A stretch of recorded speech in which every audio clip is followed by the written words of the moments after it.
Hey everybody, welcome to Epic Time. I got to move my microphone. I had a really good setup earlier today and I forgot about it. We are live at the Sturgis Motorcycle Rally. We're covering some really cool epic things going on. So while I get this set up, I just got to take a second and share what we got going on as soon as it shows up that we are live. And I know we are because there's people already tuning in, sitting and waiting patiently to get going.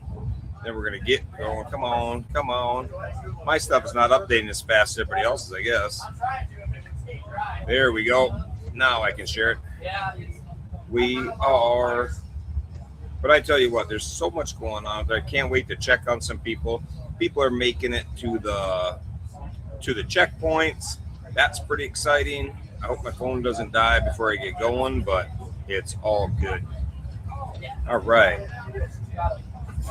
Day 10. Sweet. We're all good to go. Now my phone dies. I'll just have to charge it before I try to call my wife after the show. So much going on. It was raining here at the rally. I had a meet and greet over at Legend Suspension. Thank you all for the hospitality over there and the candy bars and the drinks and all the good stuff that I was pillaging from your snack room. So that was pretty good. And I'm banging around. Like I say, I was helping Billy Lane this morning film some things. Then we had a quick lunch. First we did our show. Then we had a quick lunch. Right from the lunch to the meet and greet. The meet and greet took up quite a bit of time because it was raining and everybody flooded the tent. Everybody wanted to talk suspensions and everything else. And from there, I had to get my truck from the brake shop and boogie back, pay some kids up to give me a ride to meet an Uber. It was just chaos and fun and a good time. So then we boogie back here in between the rain. And I tell you what, the rain clears crowds out in a hurry. It was raining pretty hard, and then instantly people wanted to, disappear. So it was fun. But I was at Legend doing a suspension. I was working people on wild ass seats, and then I'm working them. They had all kinds of questions, and then I get done with Legend. I go get my truck. I come back here, and the people finally made their lap around, and we're buying their cushions from Wild Ass right next door to me. So that was kind of fun. Then the lady had to come over. I sold two. Yep. And so then the lady had to come over and give me a hug. I thought that was kind of cool. She gives me a hug for talking about Wild Ass in the Legend booth over here to buy them. Then it gives me a hug that, she was all happy and, got all the info. So that was kind of fun. So let's see. Started getting some questions. I will be at the party on Saturday. So that is my plan. I plan to leave the rally tomorrow or Thursday, and then we're going to head over there and do that. And it was really cool to meet Billy Lane. And it was really cool because Billy Lane was just milling around some really cool-ass motorcycles that are right behind me. The last couple of days, you hear him fire up and make all kinds of noise. He was looking at those bikes, obviously, checking out the builds. And then he saw our banner talking about my 35,000-mile ride, and he was intrigued. And he was, talking to a mutual friend, and that mutual friend came and got me and said, "Hey, man, Billy Lane wants to meet you and talk about your ride and some cool stuff." And he's really, really cool. I got to tell you, man, it was fun to talk to him. And, how we just interacted. It was just cool because he's so down to earth. And he's been building motorcycles for 40 years. And I thought that was pretty cool. And I said, man, 40 years is a long time. Then it dawned on me that the biker build-off, I believe that was like in the year 2000. So when I think about it, I'm like, damn, that's been 26 years just since that. And he had to get a pretty good name for himself and be famous before that ever came about. So I tell you what, it was fun, and he has just millions and millions of followers. It was fun to learn a few things from him, interact with him, see how he does some YouTube stuff. It really got me set up where I'm gonna start doing a little more on YouTube and along with Facebook. This whole year I've really done Facebook and then tied it in with YouTube as well. But I'm gonna get more into doing some YouTube videos, some how-tos, some things like that. maybe in a I don't know, YouTube podcast format. I don't really know how I'm going to do it yet, but I'm going to wing it and we're going to figure some stuff out. But I think it's kind of a cool concept. And me and him had a really good conversation and it was really nice. Here we go. I need to get a wild ass. Yes, you do. If you have a picture of a motorcycle on your cover photo, you need a wild ass in your life. There's just no doubt about it. And we were talking about that. You look at this group of bikers still in this Hoka Motorcycle Challenge. You know, they all, you know, have them for a reason. And that's what I tell people when I talk to them.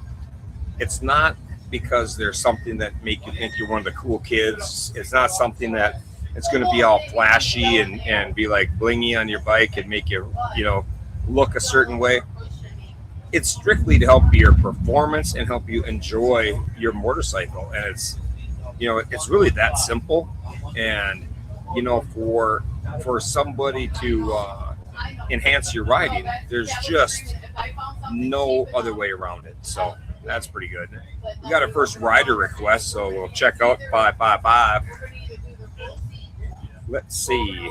And they're in Indiana. Let's see where. A few riders. So there's a few of them, 4 of them together. I take that back. They're not together. 3 of them are having pizza. And one is riding. Another one is confused about which way we should go and why. But there's where they are. A lot of riders around there, that's for sure. And it's kind of fun to when you zoom out and see that. It's crazy. And right here, you see all the red? I would have to say there's a lot because of the storms that are going through. I pulled up the radar earlier today, and man, some people are getting banged with some stuff. We're getting it out here in South Dakota, but they need it. So they really have to you know, pray for rain out here. I'm just praying it doesn't come to the parts of the rally that I'm at. And in typical rally fashion, the sun's coming out now and it's crazy, and they were still talking about more rain coming. So I don't know. Oh, I can't see my map. Yeah, sorry, I'm an idiot. All right, we'll go back to 555. You just listened to that for nothing, and then I didn't even show you. So it's a good thing I glanced down at the comments, but now you can see it. 555 is riding by themselves. There was some other riders right there, but they appear to be stopped for. Their logo is a pizza, and they're stopped. Let's see. There's Antique Plaza. That's not where that. They're Riley Auto Parts. That's never a good sign when there's a motorcycle parked outside of an auto parts place. But you never know what they need. Could be something simple. Could be nothing. So now I hope you can share that you can see the screen, and I'll try to keep my mishaps to a minimum. We're at 1 right now. The goal is under 3. I say under 3 and I hold up the 2. That means I have 2 to go. So mishaps to keep them at under 3, and we have 1. So I got 2 to go, and then I'm just gonna pull the plug on the show if we hit 3. It's like 3 strikes, you're out of here. So let's see what else we got. I gotta check on some of my people here. Let's start with Teeter time. Teeter is in Mississippi, and he lives in Mississippi, so there's not a road here he hasn't been on. He knows where. He's got an advantage here. He knows every tree the popo hide behind. He knows all kinds of stuff. Got some people out checking out the bike. It's for sale.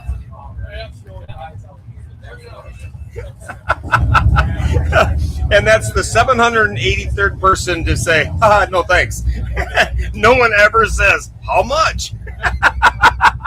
They're like, yeah, no thanks. I appreciate it to come with a full warranty and a lot of other good stuff. But there's Teeter, Roadrunner. They're right behind Brian. Brian's right behind Ren.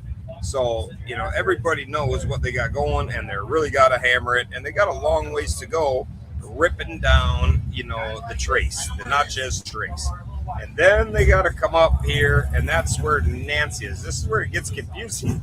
And it'd be so crazy to be passing people that they're going one way, you're going one way, everybody's trying to get to the same place, but they're not going in the same direction. So Nancy's really making good time. I forget how far it is from that checkpoint in, but I believe it's 3,000 miles from the checkpoint to the finish line, roughly in there. So that's 3 days of hard riding, and some of these crazies can do that even less. So I thought, man, what is going on out there? I thought the storm was getting so bad. I saw the camera moving, but so that's a lot of miles left to go. And you got to remember, these riders have went 10 days already, 8,000 miles, I guess, a little more.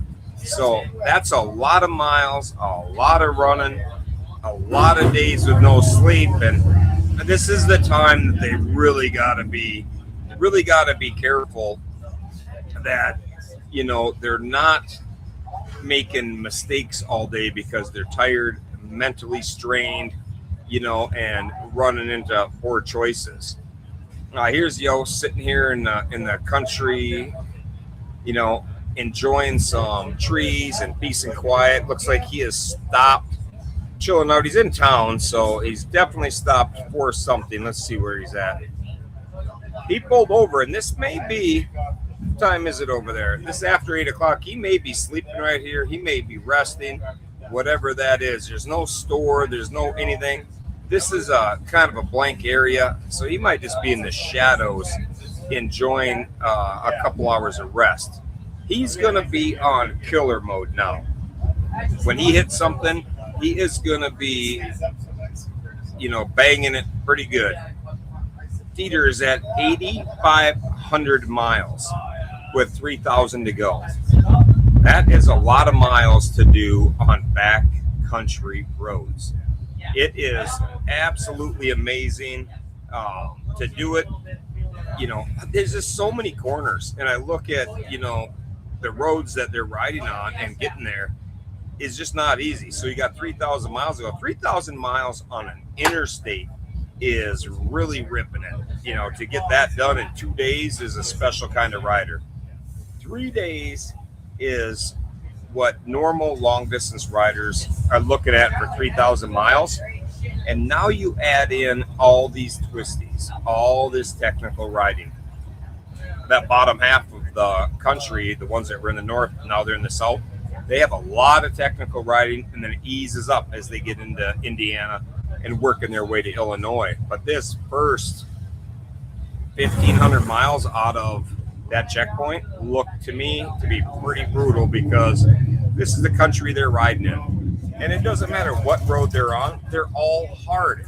I mean, this is just zooming in onto some random road.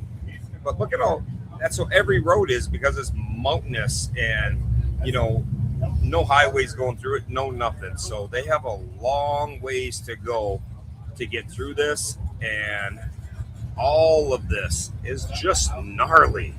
So it's going to be pretty epic to watch this finish out, because this is on beast mode from here on out.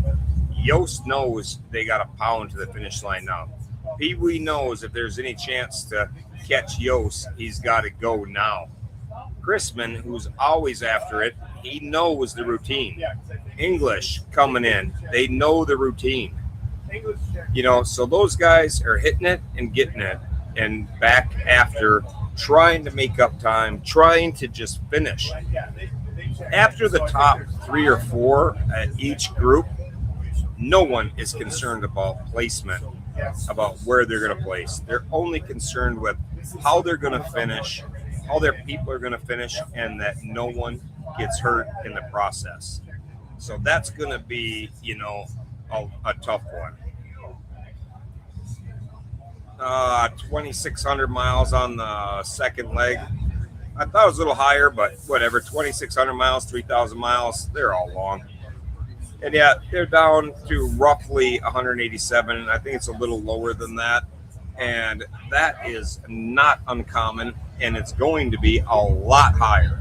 And it's going to be a lot higher this year than other years, because people are a lot further behind with a lot of technical roads, and they weren't planning on, with their jobs and everything, to be out that kind of time. So you're going to see like a mass exodus of people who can't make the party or can't finish in time, I mean, for the party or even on that Sunday, and they have to get back to work. They were planning on being back to work and then going, then going somewhere else. And that's what on the tracker still. I don't even know what that is. What you mean? Let's see. Yeah, this is always fun. How many of that 187 did the whole route correctly? I don't know, probably 3. But some of them missed half a mile, quarter mile, a block. Turned here, missed a turn by whatever. I don't count that, man. It's just nothing. If you missed a big leg, I don't think it's going to be a lot of people who missed a big leg. I just don't see that happening. People figure that out. And a couple that I know missed big legs, I watched them and I thought, man, I wish somebody could tell them, when they got to a checkpoint, hey, you missed that, so they could go back and make it up like Big Balls Matt did. But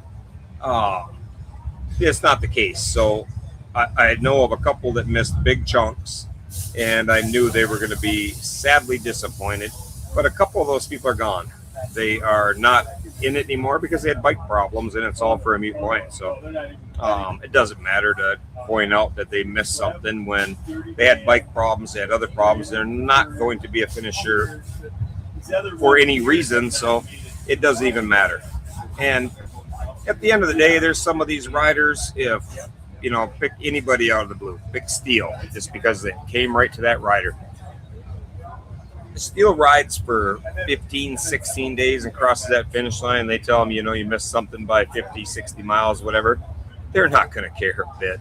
They're going to be disappointed they're not listed as a finisher, but they cross that finish line at 50, 60 miles, a little off. Yeah, they're going to learn from that, but they're also going to be super happy they did the other, 11,000 miles correctly and got it going. So I think it's going to be fun to see. I think, I don't know how it's going to work with the Marshal service and everything, but I think if you're going to have a premier event and you're going to have the whole world watching what's going on, it has to have, what's the word I'm looking for? It has to be true. And some people miss parts of the route on purpose and some don't. It does not matter your why. You didn't follow the route and you can't be considered a finisher. It's just not fair to anybody who did. And it's a lot of work to follow that route. It is a lot of work to pull over and figure out your maps. It's mentally draining on these riders. I mean, if you want to hear about it, man, ask Frosty after this is over how it was going looking for maps, how it was going figuring out where you are. And you tell somebody like this who pulled over, studied maps for 10 minutes, 15 minutes, and they're ripping along to figure it out. And they do. They take the time and they get it figured out. And then they get to the finish line to find out somebody didn't do the same work they did, missed the 100 miles, and nobody cared. That's not the way you do anything to get people involved in it. So I'm happy to see that they're checking routes and going to verify them. And if nobody did it proper, you'd be like, this year we don't have anybody that did it. We had everybody missed one thing and it wasn't right on the map. It was right. Everything was correct. They just did it wrong, and so be it, But that's not going to be the case. There's somebody out there that's going to do it. There's somebody out there that, did it everything right, and they're going to be rewarded for that by being a finisher. And at the end of the day, being a finisher is enough. You don't have to be top 10 to be a success in this. Anybody who thinks riding this 11,000-mile route isn't enough, then I gladly say to that person, take the 11,000-mile ride yourself and tell me how many days it took you. Take the time off, do whatever you want. I don't care. Use your GPS the whole way. You still ain't making it in a time that's going to matter. So, there's that. Being a finisher of the challenge, when the challenge is a challenge, that's enough. You don't have to have a title. You don't have to have a place. You don't have to have anything. You'll find yourself and you will whoop it. So That is really cool. Do these trackers run on cell phones? They attach to the bike? Yeah, they're trackers that you rent. They rent. Some people own them. Not everybody rents them. Some own them. Some have a different style. There's several different styles that Fleet Tracker has. This one that most people have is a little thing. It's, this big, half of that, like a remote. And you charge it every 2-3 days, and it goes, and it's tied to you. It's not hooked to the bike. You can pick it up and carry it. And the technology where it's linked to things, so it knows if your bike is on and moving, or stopped and shut down. That's all pretty cool, and that's technology. I mean, we have stepped into another freaking world of technology here. This is leaps and bounds above the first trackers that I saw, and I thought they were pretty badass. So these little things are really cool, and you can get those from US Fleet Tracker. You go on the website, you can order them yourself. You can get an account. You can use these every day. You go for a ride, you can have them. You go on a hunting trip.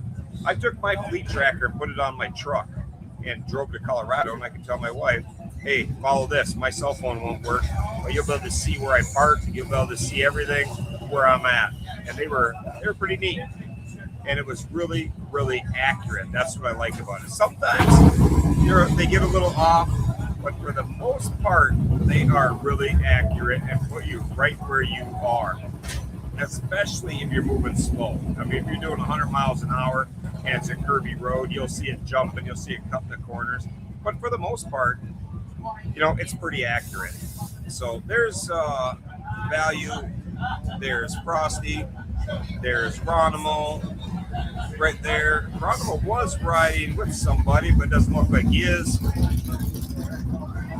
And yes, you can use these for hiking. Are they the best for hiking? I would say no.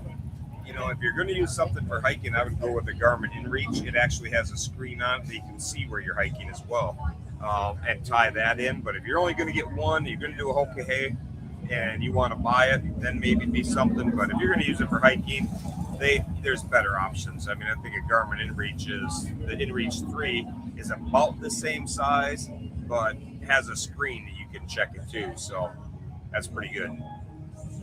All right, somebody asked about the checkpoints. Checkpoint needs confirmation you are good to go or go back.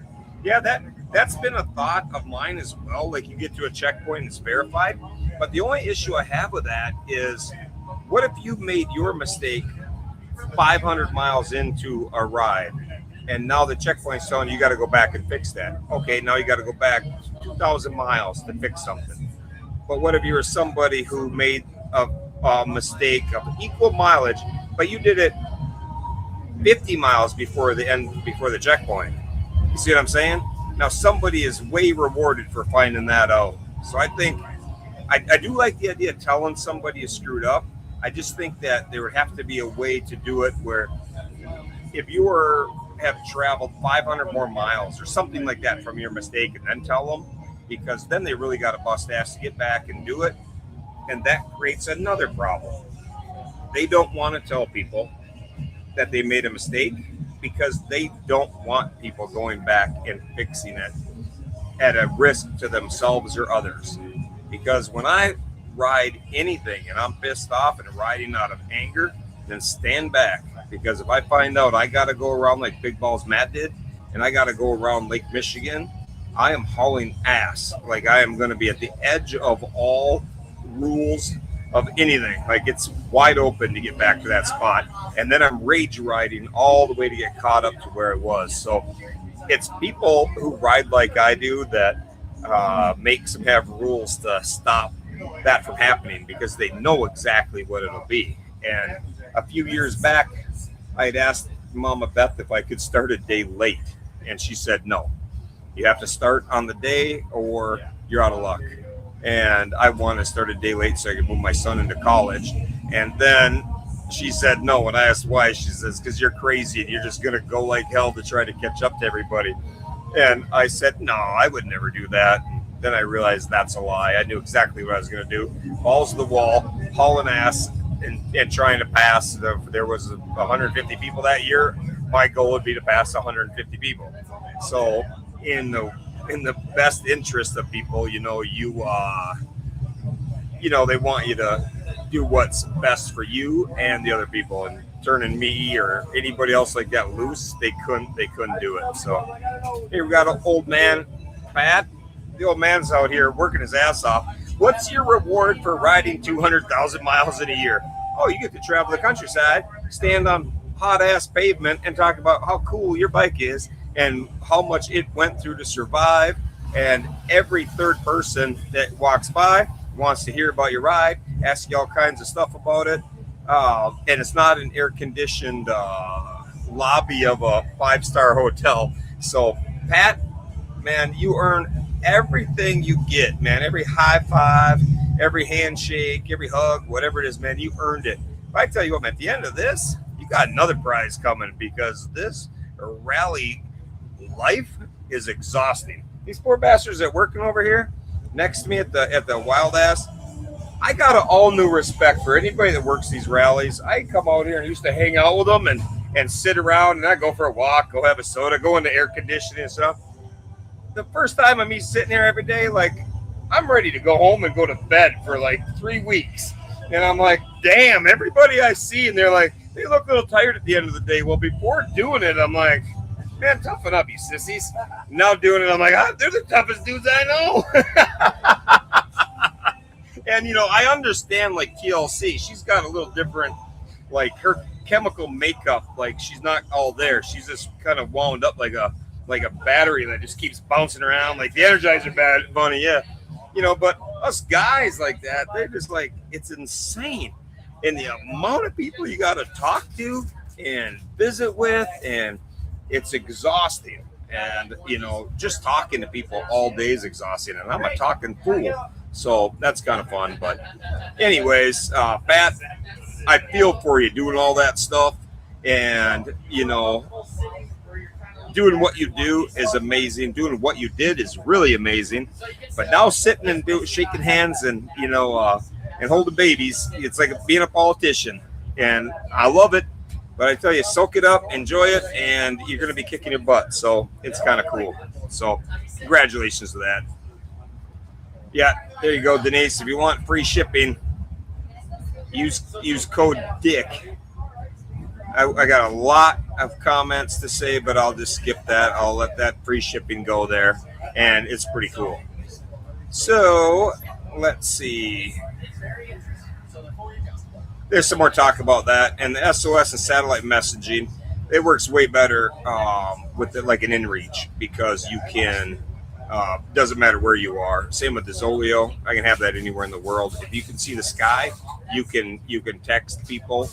The Zoleo hooked right to an app on my phone, and you can text just like you're texting, except you're using your through the Zoleo app, and anywhere in the world. If you can see the sky, you can send a text. And I do like that. I dig it because it's really nice. Like if you're on a trip, you can have it, you know, keep in touch with your family, whatever. I use it for a lot of things outside of riding a motorcycle, for hunting, fishing, whatever I'm doing, traveling. You know, I always rely on my Zoleo if I don't have, you know, cell service. And it's nice because I can get a hold. When I was in Alaska, you know, I could get a hold of my wife and, you know, tell her whatever I want to do. So it's pretty easy. Yeah, really easy to remember Dick because it's the bike's name. That's nice. Adam, you're coming out here tomorrow. Oh, wrong one. Adam, I'll be out to see you there tomorrow. That would be awesome. I'm not sure how long I'm going to be around. I'm trying to get a gauge of when people are coming in. And, you know, it's kind of fun to watch. And this year is really tough because I'm kind of judging how those other people went. You know, like, okay, how long did it take everybody to get from where Yos is right here to all the way around to the finish line? It took a hot minute. So, you know, it's hard to say for sure. And there's Pee-wee. Let's take a look at Pee-wee. I've never zoomed in on Pee-wee's bike yet. Cruising along. Farmland, some woods. Looks kind of like a neighborhood here because there's a lot of driveways coming out. So there's a lot of houses alongside this road. That's for sure. So it's not overly, that's not super, you know, country kind of stuff. All right, let's see. Anybody else that somebody wanted to see? Do. Yep. I'm just reading that, getting all good. All right, let's see where Nancy is. I want to check on the leaders. We just saw right here, it goes Yost, Pee-wee. Yost is sleeping. Pee-wee is riding hard. And then it looks like English is sleeping as well, or taking a break somewhere. We'll zoom in and see if he's at a gas station or if he's just lost. He's just stopped on the road. And when somebody's pulled over like that, where they're just clearly on the shoulder, they either had bike problems or they have gear problems. There's something with their gear that's not right, not working. They got to get water, they got to get food, they got to do whatever they got to do, and then they'll get back on the road. That's my guess with why he's sitting on the shoulder like that, over having bike problems. But he's had flat tires, he's had issues, and you never know. But Crispin and Mick, they're after it. Let's see. I saw Crispin on 84. I'm like, where is he? But he's not on 84. He's on the other highway. Because I'm like, man, I hope nothing happened to Crispin. He wouldn't be on a highway otherwise. And here's Mick cruising along, neighborhood. Well, these guys are all battled a lot. And Buffy, you're right. There are storms everywhere.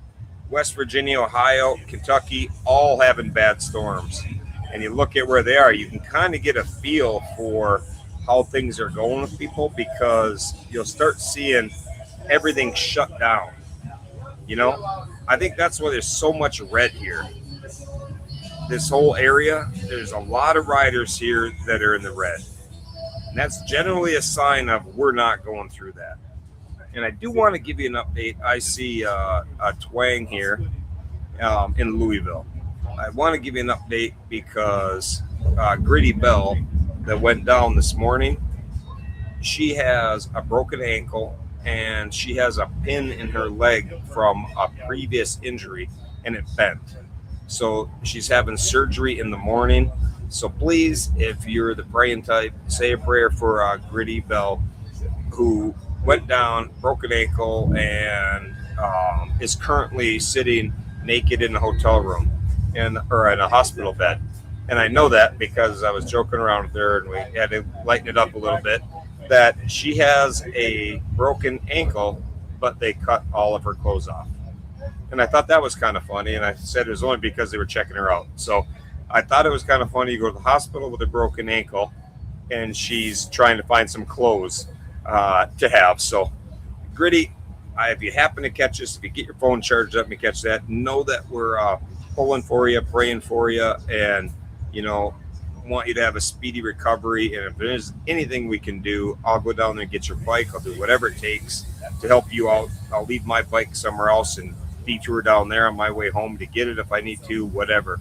So just take care of yourself and get healed, and then we'll go from there. So it's crazy. And this is Buffy, who lives in the area. And just look at this. There's cars flipping over because of the winds, flash flooding, and trees falling down. Now picture being on a motorcycle. All right, that's bad enough. You have no protection from the elements when you're on a bike. And now picture being 10 days into this, the exhaustion, being tired. Your mind and your body and your bike are at its end. Nothing is sharp like it was. And now you have to deal with flash flooding, trees falling down, wind, hail. It's getting dark. It is dark. You got to find a place to sleep. It's absolutely insane to have, hurricane force winds in a storm, and it's insane. Like, I can't even fathom what goes through the brains of, somebody like this when they're super tired at the end of the day, and you want to get going. You want to do your best, and you can't just say, "I'll tough it out." Like, you don't tough out flash floods and trees falling down the road. Like, that just doesn't happen. So I would guess that's why a lot of these are red for the time of day. And the storms might be pounding with Yost right now. He's been sitting there for a hot minute. I looked where he was at, and I would not doubt that he is just chillaxing somewhere. And if the weather's bad, the best way to wait that out is sleep through it. Get yourself somewhere dry, get yourself somewhere out of that wind and rain, and sleep. Take advantage of, if you're going to ride, you're only going to do 2 miles an hour anyhow, so you might as well get some sleep and let the storm pass. And that's the kind of thing that just, it's just luck of the draw. Somebody down here might have beautiful weather. You never know where you are and what you got to go. But I did get a couple videos, so I want to show some of that. Let's see. The governor says, yeah, that's crazy. If you call in the National Guard in Southern Ohio, let's see. I'm going to pull that back up on the screen just to bring that in here. Oops. There we go. You bring that in, and look at these riders right here. All right. You look where Bubba, like he hasn't had enough bad luck already. But these riders right here, you're heading into a rough place. These riders right here, if these are your riders, reach out to them, tell them to hunker in if they have to, whatever it takes. These storms are bad, and I'm sure that's what all of this is feeling. All of the Ohio River Valley through here, down towards West Virginia, that's all going to be crappy. So that's no joke. You can't be horsing around that, into Kentucky. Tough times, man. That's why, this is insane. You have 100-mile-an-hour wind. You are not riding in that. Period. Like, people say, oh, I rode in this, I rode in that. Like, all right, nice. It's story time can happen later. We're going to live in reality, and nobody's riding in 100-mile-an-hour winds. If somebody tells you, oh, man, I rode in 100-mile-an-hour winds back in 93, and, I got through it. They're full of shit, and they've never done anything like this in their entire life. So these riders have been through hell already, and then to face 100-mile-an-hour winds in this whole area, that's ass-whooping weather right there. That's crazy. I can't even fathom 100-mile-an-hour winds and having to ride in it.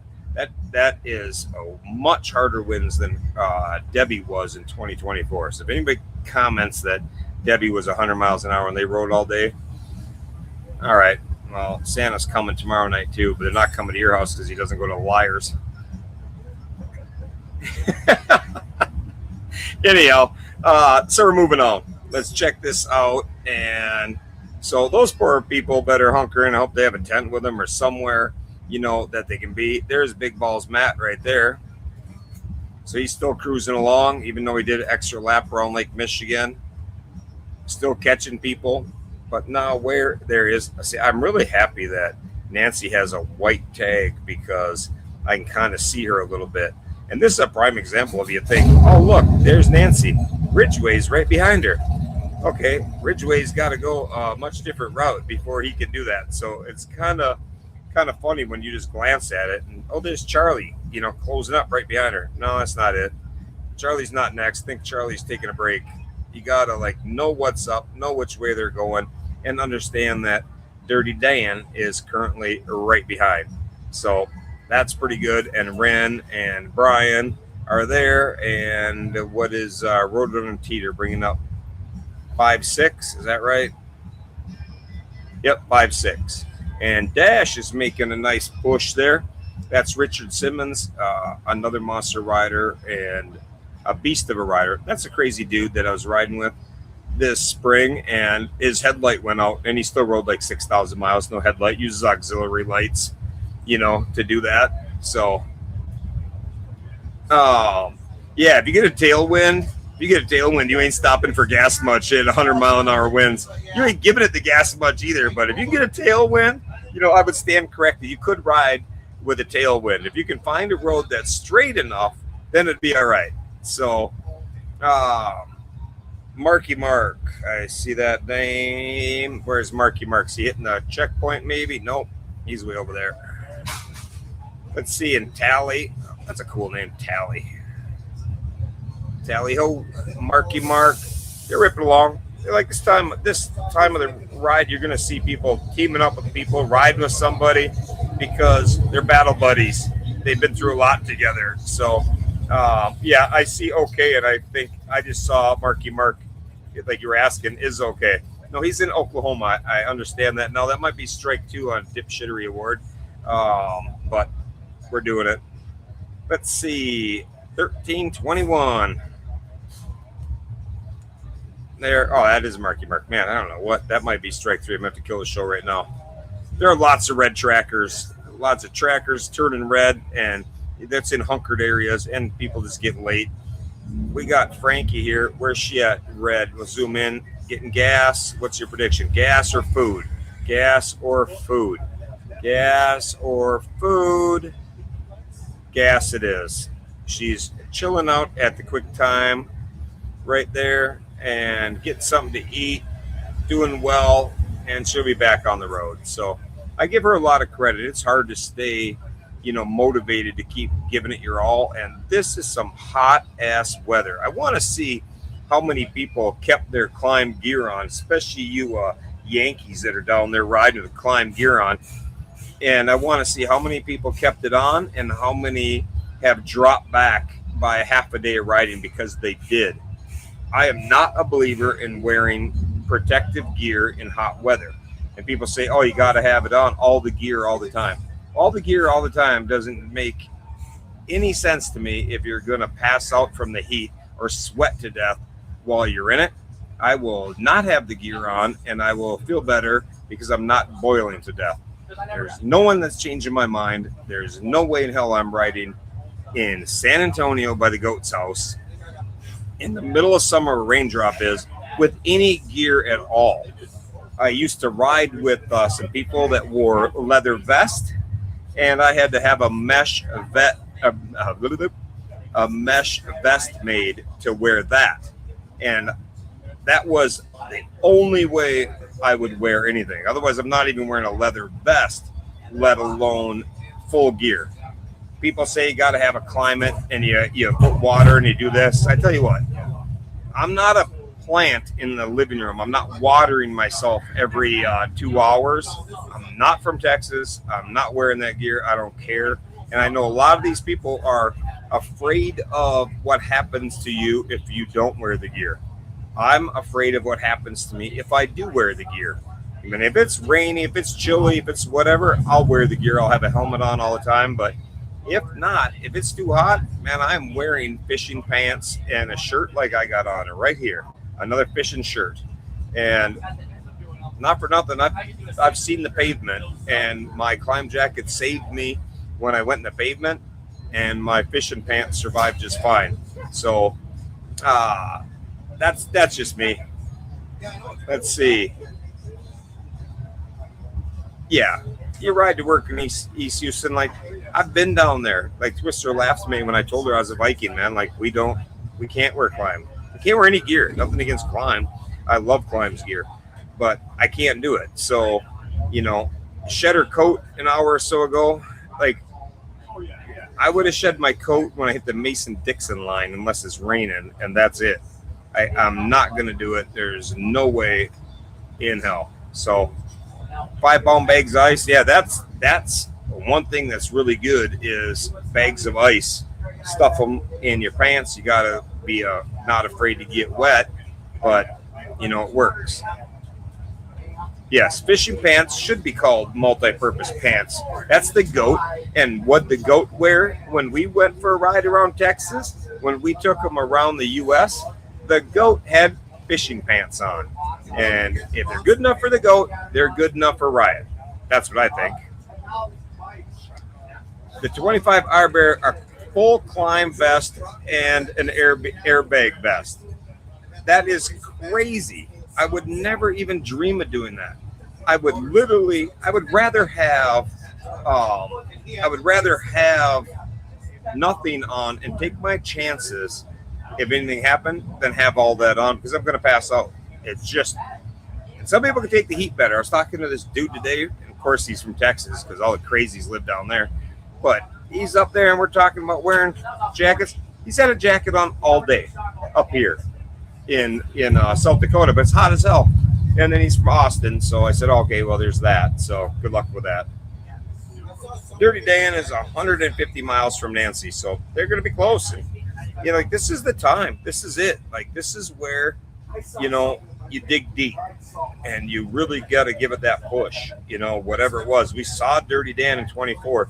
Dig deep and give it that push. Keep going no matter what. If he's behind, getting close, whatever, he pushed. And the thing about Dirty Dan I'll give him is he can keep his wits about him. He doesn't make the mistakes. He keeps his head balanced. And I think that's, probably something to do with what he does for a living and, keeps the calm during the storm.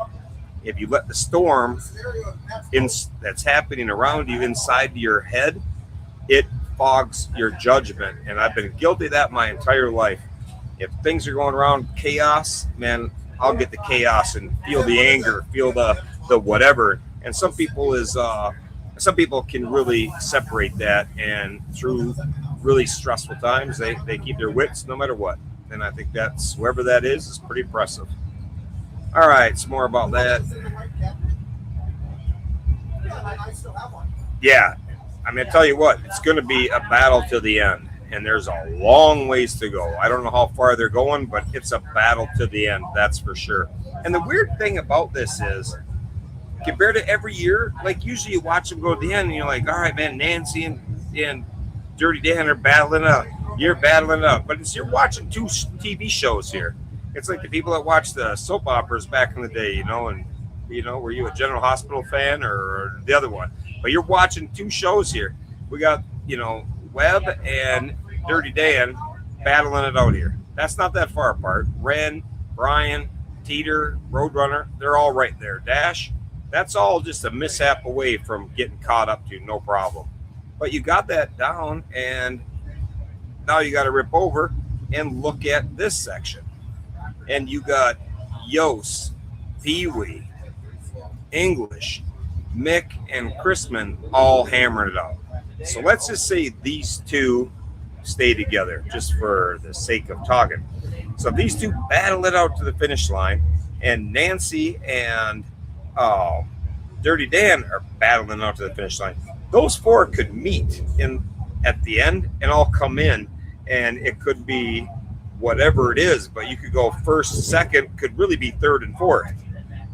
It's not, you're in first all the way right now, but I don't know who's in first. We won't know until they're 200 miles away from the finish line, and that's going to add an element of, holy shit.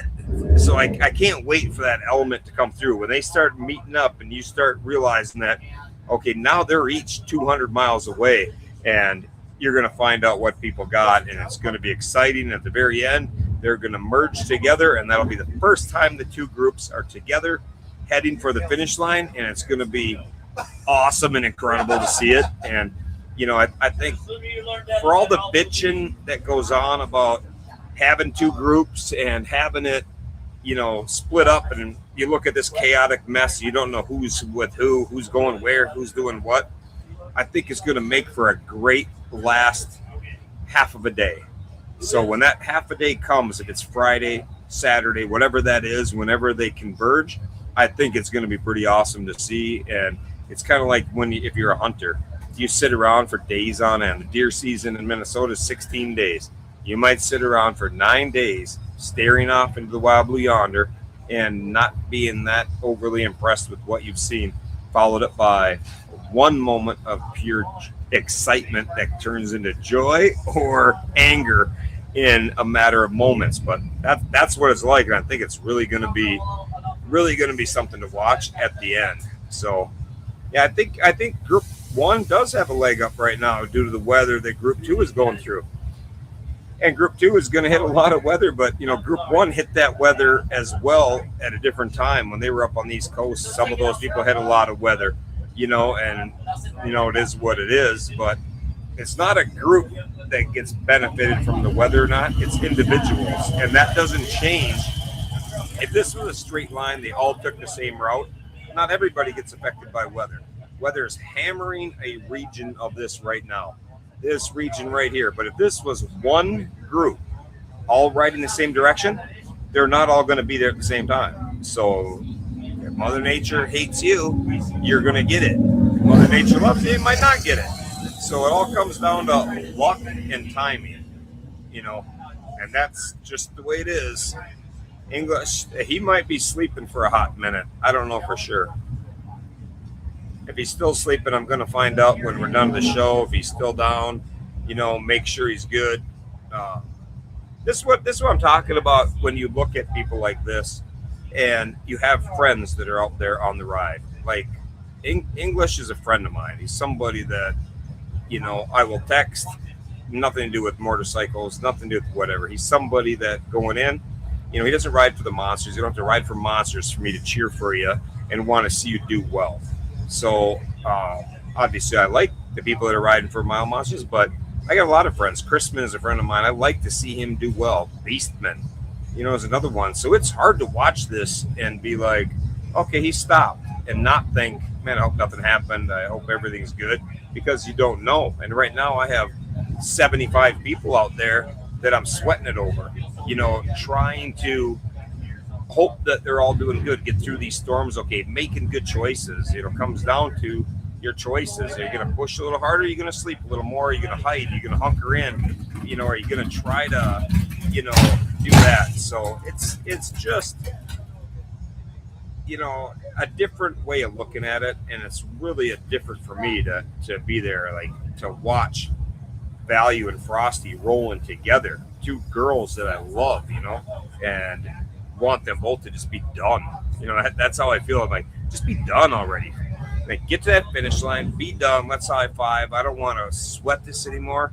I don't want to, be worried anymore. And they're not my wife. My wife is, well, she was by the pool, but now she's traveling a little bit. But it's hard. So I can't even imagine what Victor and Chad are feeling as they're watching the two wives roll together, doing something that's very hard and a lot of risk. As you see, there's a lot. This morning, 3 monsters crashed in one morning. That hits hard. Gritty Bell is another good friend of mine, and I don't want anything to happen. So it's just crazy to see it. And I'm like, okay, I'm 10 days. I'm starting to get to the max of my wanting them to be on the road too. So everybody out there, we're going to wrap it up here, but I think we're pretty caught up. I'm really proud of anybody that's out there. To all you riders that are getting pounded by the weather and the storms, hang tight, do what you can do, and try to get through the storm. But above all else, just don't do stupid shit and try to ride in, winds like that. That is just not happening, no matter how fresh you are. If this was day 1, you got to hunker in, not riding 100-mile-an-hour winds. And we're at day 10, so make good choices, ride this out, and I'll see everybody at the finish line. And that's that. So that's about it. I'm going to end it. Let's see what we're at, 53 minutes. There's a couple of points or a couple of questions. All right, there's a rider watching. Awesome. Yeah, it's really great, and there's a lot of riders that are going to be disappointed. Sorry, I tried to sign off, and a couple questions came up right then. But they're going to be disappointed, but you learn something from disappointment as well. Life is not filled with roses and good times. Sometimes to get to enjoy the smell of a rose, you got to get poked with some thorns, and that's what this ride is going to do to some of these riders. It's going to poke you with some thorns, but you're going to smell the roses down the road. And I think that's, pretty good. So I'm really proud of all of them, really, for doing what they're doing and getting through this long ride. Oh, you know what? Before I can't go yet. Now it's just ready to go. And I forgot I have a video to play. So let me get rid of this. I'm going to play the video. Let's go right here. I have not seen these yet. Snapshot sent them to me. I just got them formatted and I'm ready to go, and I almost forgot. So let me check these quick. So enjoy this video and hope it doesn't suck.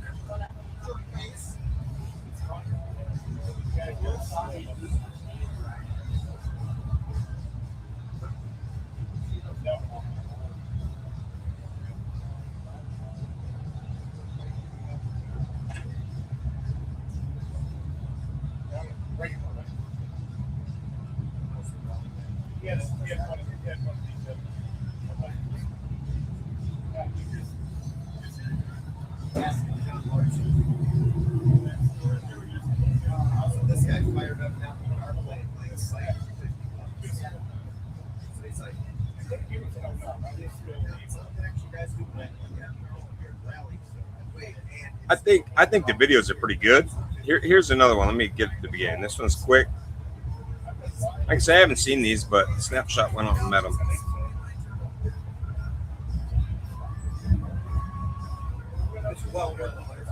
Yeah.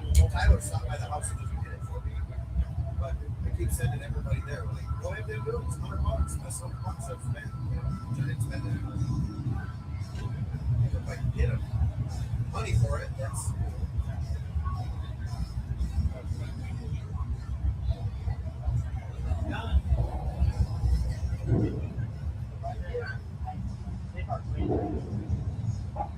That's crazy riding the old.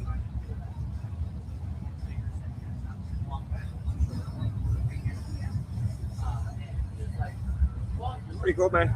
Snapshot's getting some good video of people. There's somebody waving. This is the last video, and then I'll be good.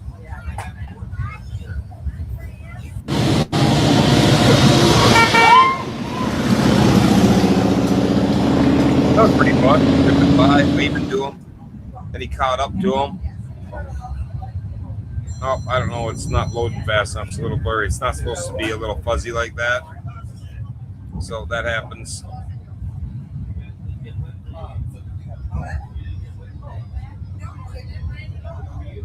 I like the little wave. It's all about teamwork.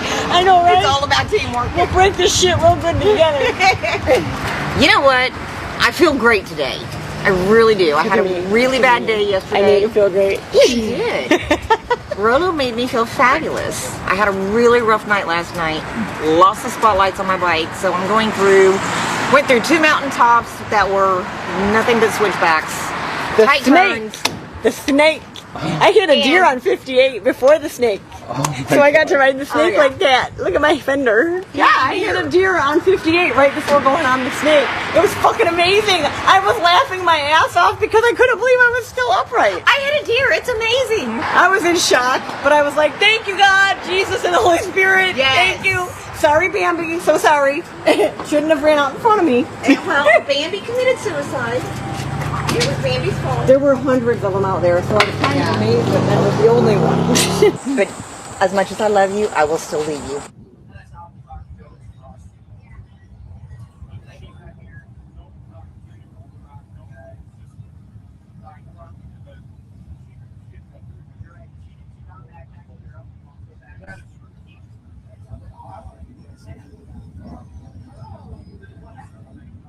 I tell you what, that's pretty awesome to see. I love seeing, and it's just crazy how like full of energy and happy they are all the time. So it's fun. I like to see my girls and see them be bopping around. That was Rolo and Raindrop rolling together for a while. Let's check and see if they are still together. Probably already did this, but let's see. Oops. All right, there's Rolo, and where's Raindrop? Did we lose everybody? Okay, there's Raindrop. So that must have been yesterday, because they're a hot distance apart here. Because there's Raindrop back here, and there's Rolo. So clearly that wasn't 10 minutes ago. But it was really fun. Really fun to see it. You know who it was. Frankie's crazy. She's always doing something funny, and it's really good. So that's pretty good. And people wanted me to give Turbo hugs, so that's cool. And now I'm really getting out of here because I got a lot to do, and we got to start wrapping things up. So with that, goodbye to everybody. I can't wait to see everybody at the finish line. Who makes it to the finish line by the party? Who does what is going to be exciting to see. I think tomorrow's noon show. Be there for that. I think there's going to be a lot happening overnight with the weather and people pushing kind of hard and getting it. And I think by tomorrow we're going to start seeing an idea of when they're coming, when they're going to be there, how much they got left. I think we're going to get a pretty good idea of when they're going to be there. So tomorrow at noon, tune in. We'll check that. Then I'm going to be doing some shows from the road. Tomorrow noon might even be from the road. I haven't figured it out yet. I want to make sure I get across the country for this. So if it's from the road, that's all right. I can chatter while I'm in my truck just as easy. So with that, I'm out of here. Have a good night, everybody. Peace.